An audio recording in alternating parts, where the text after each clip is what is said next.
All right. There he is. Just as we expected to, we asked you specifically, Matt Vinc, to wear a shirt that you could unzip. Would you mind unzipping that for us and show everybody what your teammates marvel at? I don't know if you can see right now. I just got a regular hoodie on and a dry fit shirt on. All right. Well, all we've been told from Dane and Josh is how good a shape you're in. Well, it's I'm 37 years old, so I got to try to maintain as long as you can in order to play with the level that those guys are playing at. So it's just a little bit of competitive nature. What's your body fat?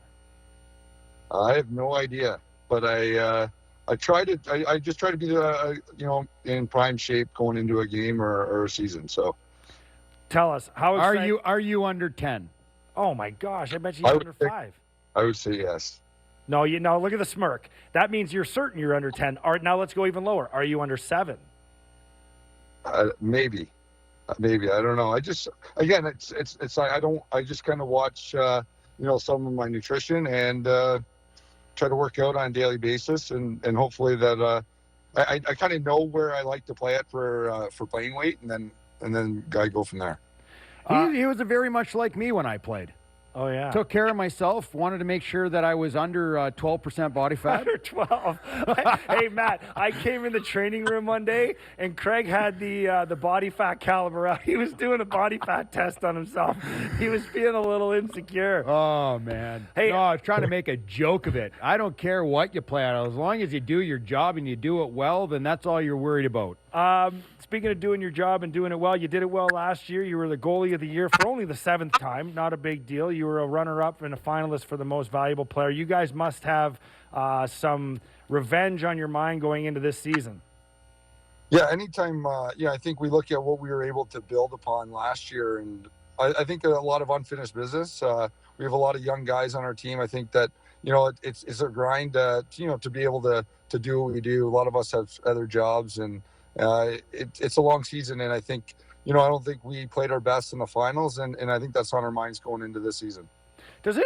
I want to ask you a serious question. I mean, goaltenders in lacrosse have so much padding on, more than I think goaltenders in hockey. Maybe not. Maybe there's a debate there, and you could tell me. But does it hurt to take a shot in the chest? Depends on who's shooting it and where it hits you. It's the chest pad is actually really similar to the style of a hockey chest pad. It's just built up more in the shoulders. But if it gets you, it could sting you. Again, these guys are shooting 95 to 100, with both hands, coming from different planes. So it is pretty challenging, especially you can get hit in different areas. Is there a guy on your team? I played with Marty, and he used to only move for certain guys on shots. There were guys that had harder shots, and he wouldn't go down because he didn't want to take one in the head or in the collarbone. Are there guys on your team that you're more aware of that shoot harder than others when in practice? Yeah, like Chase Frazier, he can let it rip all the time. It doesn't matter if it's the first warm-up, your second shot of practice or something, and he can let it rip. And it just seems like whenever it hits you, you're just like, thanks, Chase. Or you just, now you get used to just saying, oh, good goal, nice shot. Doesn't it just get old, like having people whip like lacrosse balls? And I don't know if people know. I want to know how you start. Like, you got to have a few screws loose. You have loose. To be a little bit the cobwebs upstairs, like to go in and play goal in lacrosse. That ball is hard as a rock. And how did you start? When you were a kid, like when did you start playing goal? Well, I was a hockey goalie, and I have 2 older brothers that are hockey goalies, so it was just kind of, I think in our DNA to be a goalie. And then, I watched some of my brother's friends, play at different levels, and then we got some sticks, and my brothers are older than me. They just go, "You're going in net." So that's kind of, I was in net, with my hockey equipment on, and instead of we didn't have a stick at the time, so I had a fishing net. So I was in the basement just getting peppered on. Did you play net and field lacrosse? I did, and then I went to school as a long pole. I got switched over, which was kind of the best thing that ever happened to me. What's more nutty, being a goalie in box or a goalie in field? Because the goalie in field, they have gloves, helmet, and a stick with a big basket on it. Yeah, that's not fun, especially for practice. These guys can let it rip, and it's in box lacrosse you get a lot more shots because the ball never comes out. So there's like 60, 70 shots in a game, and field lacrosse it's more controlled, it's slower, but you get hit in the shin, and it ruins your day or week. So, what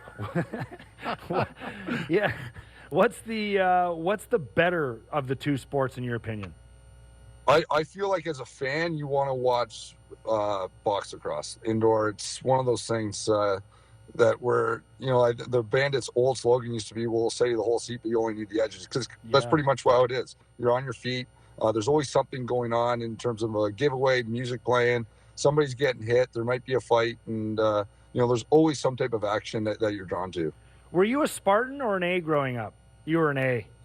I was an A, and then I played 1 year for the Spartans. Oh, did you? Okay, all right. So there was two.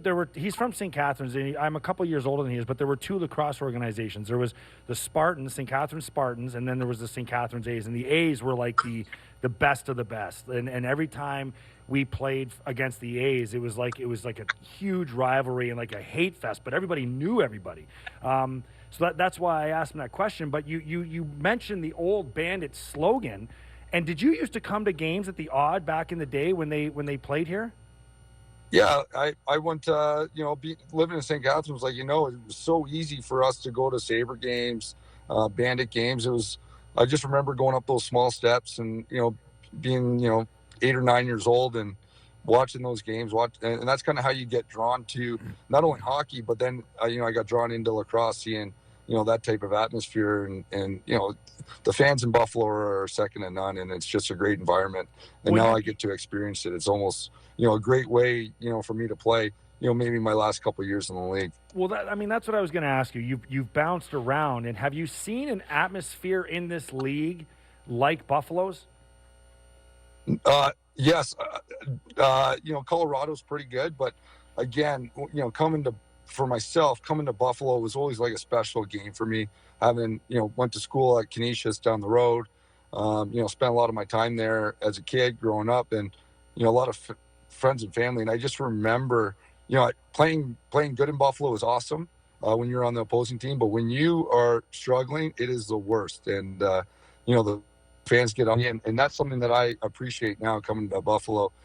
It's that great environment that you're just excited to when you step on the floor and warm up. You're really excited to just be part of the game. Well, let me ask you this. Sorry, Rivs is reading your bio here, and it's going to take him a few minutes because it's 4 pages long. It's like a book. Yeah, but from that time, you were out there, you were up in those stands as a kid watching Johnny T start ripping it up with the Kilgores and all these guys, and now he's behind your bench. I memean, how unreal is that? It's awesome because I had the privilege to play against him, and seeing him play is one of the and then being able to play against him, you realize how really good he was. Goaltender. I respect everything that he was able to do because I'm a person that I like to study players, and you really notice tendencies, and he was one of the guys that he had none. He was able to shoot so many different shots, but they all looked the exact same. I think that's what those great players are able to do. Well, how long do you want to play? He played till he was 53. I'm playing a few more years, and we'll see. I have young kids, and I want them to know what kind of what I was able to do. And fortunate for myself, I've been able to stay pretty injury free, and I think that's been a big part of the reason why I'm still playing is I haven't had those nagging injuries that I think that limits a player. And so if I stay like this and how I feel right now, I feel like I could play a few more years. How many championships do you have? I have 3 in the NLL. 3 in the NLL, and any Minto Cups? I have 2 growing up in St. Catharines, and then I played for Team Canada on a couple of occasions. What's the other big one for the senior A? Is that the Allen Cup? I got 3. I got 3 Man Cups. Hockey. The Man Cup. Sorry, Man Cup. Man Cup. All right. I asked Andrew before the show. I said, "Can you describe to me, Matt? Tell me a little bit about him. Describe to me a player that Matt is like, so I can kind of get an analogy in the way that you play." And he said, I want you to think of Dominik Hasek, Patrick Waugh, Marty Brodeur. That's what this player is in lacrosse as a goaltender. You're So welcome. right You're away- welcome for that, by the way. You know, Well, I mean, you're like, I'm a hockey guy, so that's like I got chills just hearing that. But I know, got those are a chills, lot and I'm not even the people guy who won, 7 goaltending titles of the, you won last year, goaltender of the year. You were in the finalists for the most valuable player award. I mean, you're 37 years old. Every season that you play right now, is it just all about winning that championship? Absolutely, it's one of the things where it doesn't really matter those individual awards. It's nice. I think when you retire, you think about it, but it's all about the memories you make when you're on those championship teams. And even though we weren't successful last year, I think we put ourselves in a good position moving forward. And it's all about winning. You don't know if you're going to be able to play next year or the following year. So I think as a player, I've been playing for now. This is going in my 15th year, and I've won 3, but I've left a lot on the table. I've lost in 3 as well. So I want to win, and I want my last game to ultimately be a win. You're obviously very humble, but I mean, in your sport, I mean, we have Dane and Josh coming on tomorrow. You know who they are, Dane's World. But The Step Brothers. They're great at that, though. It's They awesome. are. I don't even ever know. They don't even know what it's about. Like I don't think Dane actually has even seen Wayne's World, so he's doing a good job. But that's what they say about you. I mean, I think that the word on the street about you is that you are to goaltending what John Tavares was to offense. Yeah, I've watched a lot of other good goalies play. Like our GM is Steve Dietrich, so it's different times and different eras. But again, I'm in that modern day type of goaltender. There's guys that are going to be able to, I think, do what I've done. And again, I've been fortunate. I've been on great teams, and a lot of the defensive systems. I'm a vocal guy in the locker room, and I think a lot of the teams have done a great job adhering to a lot of the principles that I like as a player and those systems. And brutally honest, I'm very competitive. I grew up as the youngest of two brothers, and I lost a lot as a kid, and I hate losing. So it's one of the things where you got to put your time in during the week, and I think that's what's allowed me to be somewhat successful and having a very supportive family, whether it's my brothers, my mom, or now my wife. Matt Vinc joining us just another minute or so here. We have, like I mentioned, Dane and Josh coming on tomorrow. I mean, what are these guys like in the locker room? I mean, to me, and I'll say this, I've always said this, I love the sport of lacrosse, but I think what I love more about lacrosse are the personalities that are in the game, the players, because just they're normal guys. Yeah, I think those guys. It's great because they bring a lot of energy. You see it when you interview them. They're fun. They're doing a lot of stuff, on the social media side, and that's what the game's all about. We're trying to grow the game, and hopefully that we're leaving it better than we found it. And those guys are awesome guys, and we got a lot of those young guys that are coming out of college. Maybe they've been out for 3, 4, or 5 years, and our slogan last year was "It's a party," and they just make a great environment. And I think it helps guys like me that are, getting near the end of their career. It gave me energy coming to this team and being in the locker room with a lot of those guys because they're just having fun. So if you have to pick one to go to dinner with, which one? Who do you like more? I like them both. I would never do that to you. You don't have to answer that. I just feel like, Josh is so outgoing that he's going to be pretty funny. And we have a lot of other guys like Ian McKay. I think you've had on there. Yeah, we have him on, he's just always doing something stupid, and he kind of gets picked on. But he's a great team guy. So we have a lot of these guys where it's like they can do something at any given time, to entertain you. Matt, I look forward to coming out on the floor with you at shoot-around practice and going high glove on you. Which glove? I don't know. They're both the same. Great chatting with you. Good luck with the kids' hockey tournament, and good luck on Saturday. Oh, thank you very much. I appreciate being on, guys.